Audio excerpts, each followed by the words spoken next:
Good morning students, English with Madhusudan channel में एक बार फिर से आपका स्वागत है। यदि आपने मेरे इस चैनल को अभी तक सब्सक्राइब नहीं किया तो सबसे पहले आप मेरे इस चैनल को सब्सक्राइब करें ताकि मेरे लेटेस्ट वीडियो टाइम पर आपको मिलते रहें। इस वीडियो में हम क्लास 7th की जो इंग्लिश ग्रामर की बुक है न्यू फ्रेश वे इंग्लिश ग्रामर, उसका हम 5th चैप्टर डिस्कस करें जिसका नाम एडवर्ब्स है। एडवर्ब होता क्या है? An adverb is a word. An adverb एक ऐसा वर्ड होता है जो किस चीज़ के बारे में हमें डिटेल इंफॉर्मेशन देता है। जैसे वर्ब के बारे में, किसी वर्ब के बारे में भी हमें और इंफॉर्मेशन दे सकता है, किसी एडजेक्टिव के बारे में भी और किसी दूसरी एडवर्ब के बारे में भी। जैसे हमने एक वर्ब ले लिया, यानी कोई क्रिया ले ली, जैसे वॉक चलना, तो चलने के साथ कैसे चल रहा है? जल्दी चल रहा है, तो क्विकली क्या होगी? एडवर्ब होगी। तो जल्दी वर्ड क्या हो गया? एडवर्ब। हमने कोई एडजेक्टिव ले लिया, जैसे your brother is dash happier. Happier जो है वो क्या होता है? एडजेक्टिव हो गया। लेकिन मच क्या हो गया? एडवर्ब हो गया। मच हैप्पियर, तो यानी एडजेक्टिव को मोर मॉडिफाई जो कर रहा है वो एडवर्ब हो गई। देखो, her brother is happier. Happier क्या होता है? उसकी विशेषता कि भाई वो हैप्पियर है, लेकिन मच जो है वो उसको मॉडिफाई कर रहा है, तो ये एडवर्ब हो गई। अगला है I can walk dash quickly, very quickly. अब क्विकली क्या थी? मैं चल सकता हूँ क्विकली, तो ये एडवर्ब थी। अब वेरी क्या है? इसको भी मॉडिफाई कर रही है, तो ये एडवर्ब, दूसरी एडवर्ब है। यानी क्या होता है कि एडवर्ब है, एक वर्ब को भी मॉडिफाई कर सकती है, एक एडजेक्टिव को भी कर सकती है और दूसरे एडवर्ब को भी कर सकती है। अब एडवर्ब के काइंड कितने होते हैं? एडवर्ब के जो काइंड हैं अलग अलग तरह की होती हैं adverb. The different kind of adverb and the position they occupy in sentence are described। मतलब कहाँ कहाँ तो पोजीशन एडवर्ब की आ सकती है। जैसे एडवर्ब सेंटेंस के बिल्कुल लास्ट में भी आ सकती है, सेंटेंस के बिल्कुल शुरू में भी आ सकती है, वर्ब के बीच में भी आ सकती है। जैसे दो वर्ब इकट्ठी हैं, जैसे कुड हैव है, तो कुड हैव के तो बीच में आएगा, ठीक है। अगर कई बार क्या है, ये वर्ब से पहले भी लगता है। तो इस तरह से हमने देखना है। फर्स्ट जो है वो एडवर्ब ऑफ मैनर है। जैसे आई कैन रीड वेल, मैं कैसे पढ़ सकता हूँ? यानी मैनर क्या होता है? तरीका होता है, ढंग होता है, भाई हम कैसे पढ़ सकते हैं अच्छे तरीके से। कैसे बोलता है वो? क्लियरली। कैसे भागता है? फास्ट। तो एक्सेप्टेड, उसने कैसे इसको एक्सेप्ट किया? ग्लैडली कर लिया। टेल इट, ऑनेस्टली बताओ। तो जो काम करने के ढंग को बताए ना, उसे हम एडवर्ब ऑफ मैनर कहते हैं। ही लर्न हिंदी प्रॉपरली, उसने हिंदी अच्छे से याद की। The italicised word adverb of manner, जो इटैलिसाइड वर्ड हैं जो क्या है? एडवर्ब ऑफ मैनर है। The answer the question how, इसमें हमें हाउ का पता चलता है, कैसे, भाई काम कैसे हुआ है। They are generally used after direct object if there is one. जब एक ही ऑब्जेक्ट हो तो डायरेक्ट ऑब्जेक्ट के बाद में हम इसको लगाते हैं, otherwise they are placed after the verb, नहीं तो इसको हम वर्ब के बाद में लगाते हैं। अगला क्या है? अगला है adverb of place. Adverb of place जो होता है वो हमें प्लेस के बारे में बताएगा कि भाई ये काम कौन सी जगह हो रहा है। जैसे दे स्टेड हियर, वो यहाँ पर रहे। टीचर हैज़ जस्ट गोन, कहीं टीचर बाहर गए हैं। कहाँ गए हैं? बाहर। तो बाहर क्या हो गया? प्लेस के बारे में बता रहा है। जैसे आई कुड फाइंड हिम, मैं उसको ढूंढ सकता हूँ। कहाँ? एनीवेयर, कहीं नहीं ढूंढ पाया। I could not find him anywhere. The painter painted the picture there, जो पेंटर है उसने पिक्चर को पेंट किया वहाँ पर। तो ये सारे जो हैं प्लेस के बारे में बता रहे हैं, तो इसमें हमें प्लेस के बारे में इंफॉर्मेशन मिलती है। वेयर, इटैलिसाइड वर्ड जो है वो प्लेस के बारे में है और इसमें हमें वेयर का आंसर मिलता है। अगला है एडवर्ब ऑफ मैनर की तरह इनका भी क्या होता है? Usually placed. इनको हम किससे पहले लगाते हैं? ऑब्जेक्ट। इनको हम ऑब्जेक्ट के बाहर बाद लगाते हैं, after the object. If there is one, अगर एक ही है तो ऑब्जेक्ट के बाद लगाएंगे। जैसे सेंटेंस नंबर 3-4 में आप देख सकते हो, इसमें अगर एक ही ऑब्जेक्ट है तो हमने उसके बाद में लगाया है। Otherwise they are placed after verb, नहीं तो हम इसको वर्ब के बाद लगा देते हैं। जैसे they stayed here for a week, the teacher has just gone out, तो इसे हमने वर्ब के बाद लगा देने। अगला है एडवर्ब ऑफ टाइम, जो हमें टाइम के बारे में बताए भी ये काम किस टाइम हुआ था। जैसे ही केम येस्टरडे, वो कल आया था, या वो कल आएगा, या उसने काम आज किया, जल्दी करेगा, तब करेगा, अब करेगा, पहले किया था उसने। तो ये सारी जो डिटेल हमें देना एडवर्ब ऑफ टाइम होता है। जैसे आई शैल कम सून, मैं जल्दी आ जाऊँगा। ही डिड इट देन, उसने ये तब किया था। ही इज़ लिविंग नाउ, वो अब जा रहा है। ही इज़ कमिंग टुमारो, वो कल आ रहा है। तो इस तरह से जो इटैलिक एडवर्ब है एडवर्ब ऑफ टाइम है, और इसमें हमें टाइम के बारे में इंफॉर्मेशन मिल रही है, व्हेन, भाई कब हुआ ये काम। अगला है ये जो नॉर्मली है, इनको सेंटेंस के या किसी क्लोज के यानी वाक्य या उपवाक्य के लास्ट में लगाते हैं। दे कैन ऑल्सो भी प्लेस्ड एट द बिगिनिंग, लेकिन कई बार हम इनको शुरू में भी लगा देते हैं, जैसे yesterday I so a snake, कल मैंने एक स्नेक को देखा, सून द ट्रेन केम, जल्दी से ट्रेन आ गई। येट और still used as adverb of time, yet और स्टिल क्या है, एडवर्ब ऑफ टाइम के लिए यूज करते हैं। हैव स्लाइटली डिफरेंट पोजीशन, की पोजीशन डिफरेंट होती है, देखो कैसे, येट जो है वो लास्ट में आना चाहिए, और स्टिल है वो हमें कहाँ पे लगाते हैं, वर्ब से पहले लगाते हैं, जैसे he still sell vegetable, you are still in bed. और ये जो है येट इसके बिल्कुल लास्ट में, जैसे ही हैजंट कम येट, वो अभी तक नहीं आया। नेक्स्ट है एडवर्ब ऑफ फ्रीक्वेंसी, जो ये काम हमें ये बताए कि भाई कितनी बार होता है, हाउ ऑफन के बारे में बताए, ठीक है। जैसे ये काम हमेशा होता है, कभी नहीं होता, ओकेजनली होता है, अक्सर होता है, सेल्डम शायद ही कभी होता है, समटाइम कभी कभी, रेयरली भाई मुश्किल से ही कभी, ओफन अक्सर, नेवर कभी नहीं, ऑलवेज हमेशा, ओफन अक्सर।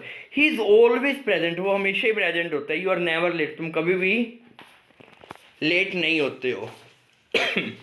Sorry. She was occasionally absent, they were seldom sad, वो शायद ही कभी सैड होते हैं। वी समटाइम मेट देम, कई बार हम उससे मिलते हैं। ही रेयरली अटेंडिंग द मीटिंग, वो ही रेयरली अटेंडेड द मीटिंग, उसने शायद ही कभी मीटिंग को अटेंड किया है। She often help the poor, वो अक्सर गरीबों की मदद करती है। तो इस तरह से ये जो वर्ड हैं, अब हम देखते हैं सेंटेंस 1 से 4 के अंदर जिसमें हमने is, am, are, was, were use करे हैं। इसका मतलब होना, जैसे वो प्रेजेंट होता है, आप लेट हो, तो इनके अंदर तो हमने क्या करना होता है, इसमें हम कहाँ पे लगाएंगे adverb, they are placed after the simple tense, they are placed, अब 5th to 7th में है कि वो हम कहाँ पे लगाएंगे, 5th to 7th में हम लगाएंगे सिंपल टेंस से पहले लगाते हैं, जब दूसरी सारी एडवर्ब है, यानी is, am, are, was, were की जगह दूसरी एडवर्ब होती है ना, जैसे नॉर्मल है, मेट है, अटेंडेड, हेल्प है, तो उसमें हम पहले लगाएंगे, और is, am, are, was, were के बाद में लगाएंगे। और अगर 2 हैं, जैसे can, win, could have, should visit, तो इनके बीच में लगाते हैं, दोनों एडवर्ब के, दोनों जो वर्ब है ना उनके बीच में एडवर्ब लगाएंगे, जैसे can never win, could always have, should often visit. तो इसमें इस तरह से हमने एडवर्ब ऑफ फ्रीक्वेंसी को यूज करना होता है। अब अगला है एडवर्ब ऑफ डिग्री, जो हमें डिग्री के बारे में बताया भी काम कितना हो रहा है, जैसे बहुत अच्छी तरह से हो रहा है, जैसे ही रोट वेरी बैडली, वो बहुत बुरी तरह से लिखता है। टू हॉट टू टच, जो बॉल था वो इतनी ज़्यादा हॉट थी कि उसको टच भी नहीं किया जा सकता। You know me quite well, तुम मेरे को बहुत अच्छी तरह से जानते हो। तो ये जो सारे वर्ड है ना डिग्री के बारे में, भाई काम किस एक्सटेंट तक हो रहा है। इनफ टू विन, वो इतना क्विकली चला कि वो विन कर सके। I can nearly drive scooter, मैं लगभग स्कूटर ड्राइव कर लेता हूँ। तो ये जो इटैलिसाइड वर्ड्स हैं वो क्या रहे हैं, सारे के सारे एडवर्ब ऑफ डिग्री हैं। They answer the question how much, भाई कितना, हाउ मच के बारे में हमें डिटेल दे, टू व्हाट एक्सटेंट, किस हद तक। And adverb of degree modify, adverb क्या करती है, एडजेक्टिव या दूसरे एडवर्ब को मॉडिफाई करती है, ठीक है। It is place before the adjective और एडवर्ब, इसको हम कहाँ पे लगाते हैं, एडवर्ब के या एडजेक्टिव के पहले लगा देते हैं, जैसे ही हार्डली वर्क। नेक्स्ट क्या है, some adverb of degree can also modify verb, कुछ जो एडवर्ब ऑफ डिग्री हैं हम वर्ब को मॉडिफाई कर सकते हैं। देखो पहले 3 हमने जो सेंटेंस देखे थे ना, उसमें तो हमने क्या किया है कि ये क्या कर रहे थे, एडजेक्टिव और अनदर एडवर्ब को मॉडिफाई कर रहे थे, जैसे क्वाइट है और क्वाइट वेल हो गया, वेरी बैडली हो गया, टू हॉट हो गया। तो हॉट, वेल और बैडली क्या है, ये इनको मॉडिफाई करिए, एडजेक्टिव एडवर्ब के साथ हमने इनका यूज़ किया है। अब अगला में वर्ब के साथ करें हमने, जैसे 4 से 6 में, जैसे hardly work, nearly drive, rich enough to buy. तो इसमें क्या है, हमने किसको मॉडिफाई किया है, जो 4 to 6 हैं उसके अंदर हमने मॉडिफाई किया है वर्ब्स को। तो यहाँ पे जो एडवर्ब है वो वर्ब को मॉडिफाई कर रही है। Enough come after it's adjective और एडवर्ब, जो इनफ है ना वो किसके बाद में आता है, एडजेक्टिव और एडवर्ब के बाद में आता है। जैसे रिच इनफ, तो रिच क्या होता है भाई, ये तो एडजेक्टिव है ना, तो एडजेक्टिव और एडवर्ब के बाद में आएगा। ही रैन क्विकली, अब क्विकली क्या होता है कि भाई ही रैन क्विकली, ये क्या है, एडवर्ब है भाई, उसके काम करने की विशेषता को बता रहा है ना कि भाई वो कैसे रन करता है क्विकली। तो इनफ हमने बाद में लगाया, यानी दूसरी एडवर्ब को मॉडिफाई करी, एक एडवर्ब दूसरी एडवर्ब को मॉडिफाई करे। तो इनफ क्या होता है, इसको हम एडजेक्टिव और एडवर्ब के बाद में लगाते हैं। आगे देखिए आप, इंटेरोगेटिव एडवर्ब क्या होता है, जिसमें क्वेश्चन पूछा जाए, जैसे वाई, व्हेन, वेयर, हाउ, भाई कैसे, कब, कहाँ। जब क्वेश्चन पूछे जाते हैं, और क्वेश्चन हमेशा बिल्कुल पहले आएंगे सेंटेंस के, जैसे why did you insult him, तुमने उसकी इंसल्ट क्यों की। अब इंसल्ट करने के बारे में क्वेश्चन पूछ रहे हैं ना, क्यों। व्हेन डिड यू गेट अब, कब तुम उठे। वेयर डज शी लिव, वो कहाँ पर रहती है। How did you reach the station, how quickly can you, भाई तुमने इसको जल्दी कैसे लिख लिया। तो ये सारी क्या है, क्वेश्चन के बारे में बता रही हैं, तो एडवर्ब ऑफ इंटेरोगेटिव एडवर्ब हैं ये, ठीक है। इसमें क्वेश्चन होता है और शुरू में ये पूछी जाती हैं, बिल्कुल शुरू में हम इन्हें लगाते हैं और लास्ट में क्वेश्चन मार्क भी लगाएंगे। अब है रिलेटिव, रिलेटिव जो है वो भी, इसमें वर्ड तो क्वेश्चन वाला यूज करना है, लेकिन ये क्वेश्चन वर्ड नहीं होते इसमें, ये सिर्फ रिलेटिव एडवर्ब होते हैं, क्योंकि ये दो सेंटेंस को जोड़ने का काम कर रहे हैं। रिलेटिव एडवर्ब कौन से एडवर्ब होते हैं, जो दो सेंटेंस को जोड़ने का काम करें। जैसे व्हेन है, वेयर है, वाई है, व्हेन, वेयर और वाई। जैसे I don't know the year when he came here, मुझे वो ईयर नहीं पता जब वो आया। I know the day when he was born, मुझे वो डे याद है जब उसका जन्म हुआ। यही वो देश है वेयर ही लिव्ड, जहाँ पर वो रहता है। तो ये दो सेंटेंस को जोड़ने का काम कर रहे हैं ना, तो इसे हम रिलेटिव एडवर्ब कहेंगे, जो दो सेंटेंस को, दो सब्जेक्ट को रिलेट करने का काम करें। फॉर्मेशन ऑफ एडवर्ब, एडवर्ब को कैसे बनाया जाता है वो देखते हैं हम। जनरली क्या होता है एडवर्ब बनाने के लिए ना, हम एल वाई लगा देते हैं, जैसे बैड का बैडली, ब्यूटीफुल का ब्यूटीफुली, हार्ड का हार्डली, इमीडिएट का इमीडिएटली, नियर का नियरली, वाइज का वाइजली। अब क्या है स्पेलिंग नोट, स्पेलिंग का नोट क्या है, फाइनल वाई, जो अगर वाई है लास्ट में तो वाई काट के हम आई एल वाई लगाएंगे, जैसे इजी का इजीली, गे का गेली, मैरी का मैरिली, और लास्ट में ई है उसको बनाए रखना, उसको नहीं काटना। वाई को काट के आई एल वाई और ई को हम बनाए रखेंगे सिंसियरली, अफेक्शनेटली। अब अगला क्या है, कुछ इन चीज़ों के ना अपवाद भी हैं, जैसे ट्रू का ट्रूली, ड्यू का ड्यूली, इसमें ई कट जाएगा, ये अपवाद है इस रूल के। होल का होली।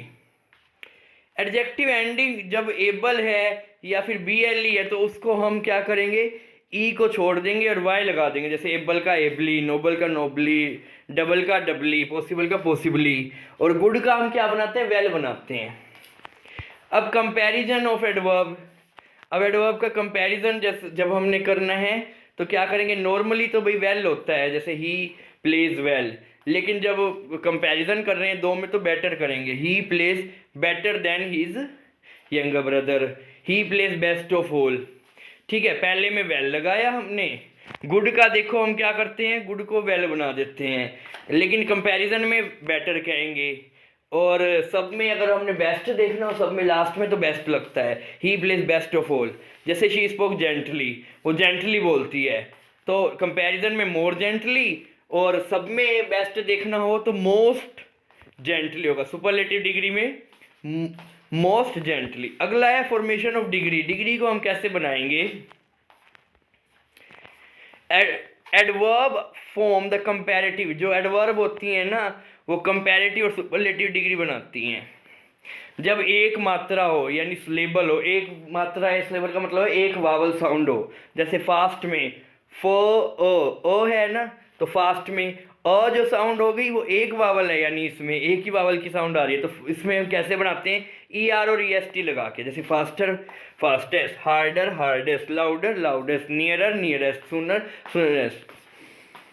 देखो जब एक ही मात्रा हो, एक ही वोवल साउंड हो ना, तो हम क्या करेंगे, उसमें ई आर और ई एस टी लगा देंगे, जैसे हार्ड में अ साउंड है, लाउड में ऊ साउंड है, सुन में भी ऊ साउंड है, नियर में अ साउंड है, नियर, ठीक है।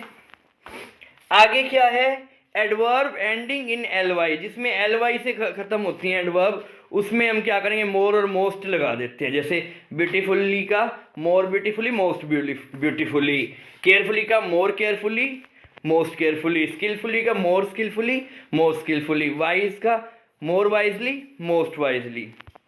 अगला है few adverb form degree of comparison irregular. अब कुछ का कोई रेगुलर रूल नहीं होता है, जैसे बैडली और इल का इन दोनों का वर्स बनेगा, वस्ट बनेगा, फार का, इनमें कोई रूल नहीं है, तो इनको ये नहीं कि कुछ लगा के हम इनको बना दें, तो इनका कोई रूल नहीं है, इरेगुलर होती है, इसलिए हमें इन्हें याद ही करना पड़ता है। जैसे फार्दर का further, furthest, late later, latest, little less least, much more most, well better best.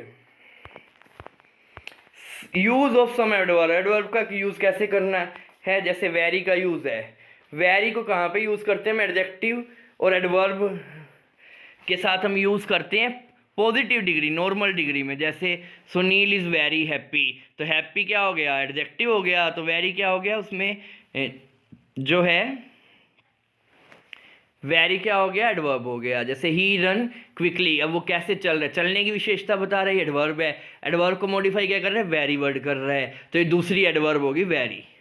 ठीक है, अगली ये देखते हैं मच का यूज़ कहाँ करना होता है। मच का यूज़ हम कंपैरेटिव डिग्री में करते हैं जब ये एडजेक्टिव और एडवर्ब को मॉडिफाई कर रहा हो। जैसे this ball is much bigger than, तो मच क्या होगी, एडवर्ब होगी जो इसको बिगर को मॉडिफाई कर रही है। जैसे मच मोर केयरफुल, ही ड्राइव मच मोर केयरफुली, तो मोर केयरफुली को क्या कर रहा है, ये मॉडिफाई कर रहा है मच, तो यहाँ पे क्या होगा, कंपैरेटिव डिग्री में हम इसका यूज़ करेंगे मच का। अगला है नेगेटिव स्टेटमेंट और क्वेश्चन वर्ड में हम इसका यूज़ करते हैं मच का यूज़। जैसे did the story pain you, क्या आपको स्टोरी ने ज़्यादा पेन दिया है, pain you much. Have I spoiled your book, much क्या मैंने आपकी ये बुक को ज़्यादा स्पॉइल कर दिया है। He did not smoke, much वो ज़्यादा स्मोक नहीं करता, तो नेगेटिव वाले में और क्वेश्चन वाले में मच का प्रयोग करते हैं। In all its use much में be preceded by very for the sake of emphasise, जब हमने अपनी बात पे जोर देना हो तो मच से पहले वेरी भी कह देते हैं। जैसे he is very much afraid, वो कितना अफ्रेड है, वेरी मच बहुत ज़्यादा है। They are the two brothers are very much alike, भाई एक दूसरे से बिल्कुल ही नहीं मिलते हैं, दोनों भाई बिल्कुल अलग गए हैं एक दूसरे से। ठीक है, तो वेरी मच क्या हो गया, एम्फोसाइज डालने के लिए हमने यूज़ कर दी दूसरी एडवर्ब। अगला क्या है, ओनली कहाँ यूज़ करना होता है। How the position of adverb change the meaning of a sentence is clear, भाई एक एडवर्ब ना मीनिंग चेंज ही कर देती है from the use of only, इसके ओनली के यूज़ से। जैसे you gave me the only 10 rupee, he gave me 10 rupee and nothing more, भाई उसने मुझे 10 रुपये दिए और कुछ भी नहीं दिया, तो ही गेव मी ओनली 10 रुपी, 10 रुपये दिए और कुछ नहीं दिया। ही ओनली गेव मी 10 रुपी, इसका मतलब क्या, he merely gave me 10 rupee and did nothing else for me, और मेरे लिए कुछ भी नहीं किया उसने, तो इसका मतलब ये है कि भाई उसने मेरे को 10 रुपये ही दिए और कोई मेरी मदद नहीं की, तो मीनिंग इसमें चेंज हो रहा है ओनली के यूज से। अगला है हार्ड और hardly. Look at the sentence, you work hard he will pass, he work hard, उसने वो मेहनत करता है और वो पास भी हो जाएगा। अब हम कहेंगे कि वो मुश्किल से ही मदद करता है, वो पास नहीं होगा। हार्डली का मतलब है मुश्किल से ही, और वर्क हार्ड का मतलब उसने कठिन मेहनत करी है। ठीक है, तो ये दोनों सेंटेंस में मीनिंग अलग आ रहे हैं ना। हार्ड जो है वर्ब ऑफ मैनर है, वो काम कैसे करता है, हार्ड मेहनत, कठिन मेहनत करता है, इसमें हम ग्रेट एनर्जी की बात कर रहे हैं। लेकिन हार्डली में है वो डिग्री है, भाई वो कैसे मतलब बिल्कुल स्लाइटली थोड़ा बहुत ही वो पढ़ता है, तो वो पास नहीं होने वाला। टू है, अब हम टू का यूज़ देख लेते हैं। टू का मतलब क्या होता है, more than enough, something that goes beyond the limit, जो लिमिट से भी बाहर चला जाए, मोर देन इनफ। तो क्या है कि वेरी की जगह और मच की, it can not be use instead of very, और मच की जगह हम इसका यूज़ कर ही नहीं सकते हैं। जैसे his health is too good, ये गलत है, तो हम क्या बोलेंगे, his health is very good, तो वेरी की जगह हम इसका यूज़ नहीं कर सकते हैं, ये याद रखना है हमने। टू का मतलब सो दैट नोट, भाई सो दैट नोट इसका मतलब है he is too weak to stand, वो इतना कमज़ोर है कि वो स्टैंड भी नहीं कर सकता, is so weak that he can not stand. Too का जो मतलब है, too is use to mean also, too का मतलब ऑल्सो भी होता है। जैसे he abuse the boy and beat him, उसने लड़के को गाली भी दी और बाद में पीट भी दिया। तो टू यहाँ पे क्या है, ऑल्सो का अर्थ दे रहा है। अगला है क्वाइट और वेरी, क्वाइट के रूप में हम इसका यूज़ कर सकते हैं। क्वाइट मीन कम्प्लीटली और होलली, भाई पूरी तरह से। वेरी मीन्स, वेरी का मतलब क्या है, in a high degree, you are quite right, तुम बिल्कुल सही हो। क्वाइट का मतलब पूरी तरह से, यानी बिल्कुल सही हो। The princess was very beautiful, जो प्रिंसेस थी वो बहुत खूबसूरत थी। तो वेरी का मतलब क्या है, हाई डिग्री, जो हमें डिग्री के बारे में, तो बहुत ज़्यादा मतलब। क्वाइट इज़ यूज्ड, क्वाइट का हम यूज़ क्या करते हैं, पास्ट पार्टिसिपल यानी थर्ड फॉर्म के साथ हम यूज़ करते हैं in the sense of very, very के रूप में भी, वेरी की जिसमें सेंस आती है। जैसे आई एम क्वाइट टायर्ड, मैं बिल्कुल थक चुका हूँ, बहुत ज़्यादा थक चुका हूँ, तो वेरी टायर्ड है इसका मतलब यहाँ बन रहा है। ठीक है, आशा करता हूँ मेरे द्वारा जो इस चैप्टर का एक्सप्लेनेशन दिया है वो आपको समझ आ गया होगा। अगर आपको वीडियो पसंद आए तो वीडियो को लाइक कीजिए और चैनल को सब्सक्राइब करें। Thanks for watching my video.